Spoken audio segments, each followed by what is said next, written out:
Emergency કંગનાની સતત 10મી flop, રાશાની આઝાદ ઉતરી જ ગઈ. ઇમરજન્સી કંગનાની સતત 10મી ફ્લોપ ફિલ્મ પુરવાર થઈ છે. આ ફિલ્મ અત્યાર સુધી તેના બજેટના માંડ 22% કમાઈ શકી છે. આલિયા ભટ્ટની કરિયરની સૌથી મોટી ફ્લોપ જીગરા કરતા પણ વધારે ભૂંડા હાલ ઇમરજન્સીના થયા છે. બીજી તરફ રવીના ટંડનની દીકરી રાશાની ડેબ્યુ ફિલ્મ આઝાદ તો શરૂઆતના દિવસોમાં જ બોક્સ ઓફિસ પર ગોથું ખાઈ ગઈ છે અને રિલીઝ થયાના પહેલા વીકની અંદર જ કેટલાય થિયેટરોએ આ ફિલ્મ ઉતારી દીધી છે.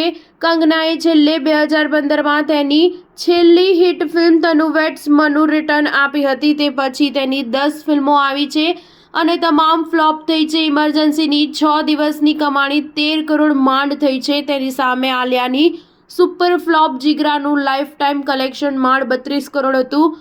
આમ ઇમરજન્સી જીગરા કરતા અડધા કલેક્શન પર પહોંચશે કે કેમ તે અંગે શંકા સેવાય છે. બીજી તરફ રાશા તથા અજય દેવગનના ભત્રીજા અમન દેવગનની ડેબ્યુ ફિલ્મ આઝાદની 6 દિવસની કમાણી માંડ 6.5 કરોડ રહી છે. થિયેટરમાં તેને 5% પણ પ્રેક્ષકો ન મળતા અનેક થિયેટરોએ તેના શો બંધ કરી દીધા છે. સ્ટાર ન્યૂઝ 7 હંમેશા સચ્ચાઈની સાથે.